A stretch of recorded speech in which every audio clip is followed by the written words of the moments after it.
আলহামদুলিল্লাহ ধর্মসাগর পাড়ে আমরা কম বেশি সবাই যাই আর ওখানে গিয়ে ফুড কোর্টগুলো থেকে নানা রকম খাবারও খাই। আজকে মূলত আপনাদেরকে দেখাবো আমি ধর্মসাগর পাড় গেলে কোন ফুড কোর্টটা থেকে খাবার খাই। তো চলুন আগে খাবার অর্ডার করি আর খাবার খেতে খেতে বাকি কথা হবে। আমি হচ্ছে সাসলিকটা নিচ্ছি খাওয়ার জন্য, ট্রাই করে দেখি কেমন। এখানে নর্মালি আমি হালিমটা ট্রাই করি, বাট আজকে শেষ।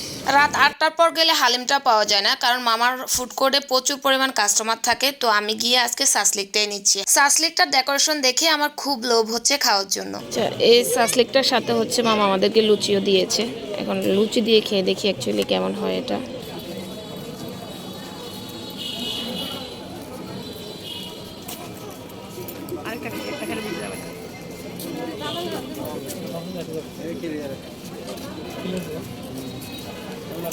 মজা, কিন্তু মজা আছে।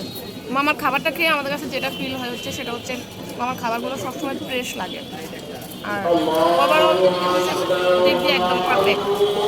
আচ্ছা, লুচি দিয়ে হচ্ছে মানে এই খাবারটা একদম মুখে দিলে মিলে যাচ্ছে এরকম। আর মামার খাবারগুলো একদম সফট হয়, অনেক বেশি ভালো লাগে এই জন্য। আর একদম গরম একটা ফ্লেভার থাকে খাবারে। মামার এখানে কিন্তু আপনার সাসলিকটা ছাড়াও আরও হালিম আছে গরুর মাংস একদম, তারপর হচ্ছে আপনার চাপটা পাওয়া যায়।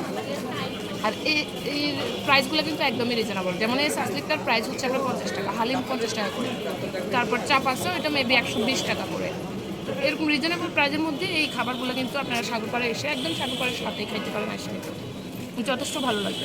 যদিও আমি মামার এখানে রেগুলার কাস্টমার, বাট মামার এখানে কখনোই আমার সাসলিকটা খাওয়া হয়নি। মামা প্রায় বলতো খাওয়ার জন্য, বাট আমি টেস্ট করিনি। আমি হচ্ছে চাপটা এবং হালিমটাই বেশি খেতাম। আজকে সাসলিকটা ট্রাই করার পর আমার বেশ মজা লেগেছে। আপনাদের সাথে আরেকদিন মামার এখানে চাপ এবং হালিমটা শেয়ার করব। মামার এখানে যে চাপটা সেল করে 120 টাকায়, ওটার সাথে 2টা লুচিও দেয় মামা। আর মামার এখানে চাপটা মুখে দিলে একদম মাংসটা কি যে সফটনেস থাকে, একদম পারফেক্টলি কুক হয়। বাকি খাবারগুলো নিয়ে বিস্তারিত জানাবো আরেকটা ভিডিওতে। চলুন আজকে জানাই হচ্ছে মামার এক্সাক্ট লোকেশনটা কোথায়। বাদরতলা গেটটা দিয়ে ঢুকে বক্কবেদী ক্লিনিকটার অপোজিট পাশে মামার এই ফুড কোর্টটা পাবেন। ও আরেকটা কথা হচ্ছে মামার বিহেভিয়ার কিন্তু যথেষ্ট আন্তরিক, যেটা আপনাকে সত্যিই মুগ্ধ করবে। সাগর পার গেলে অবশ্যই মামার ফুড কোর্টের খাবারগুলো ট্রাই করবেন আর জানাবেন কেমন হয়েছে। মামাকে জানাবেন এবং আমাকেও কিন্তু জানাবেন। ওকে।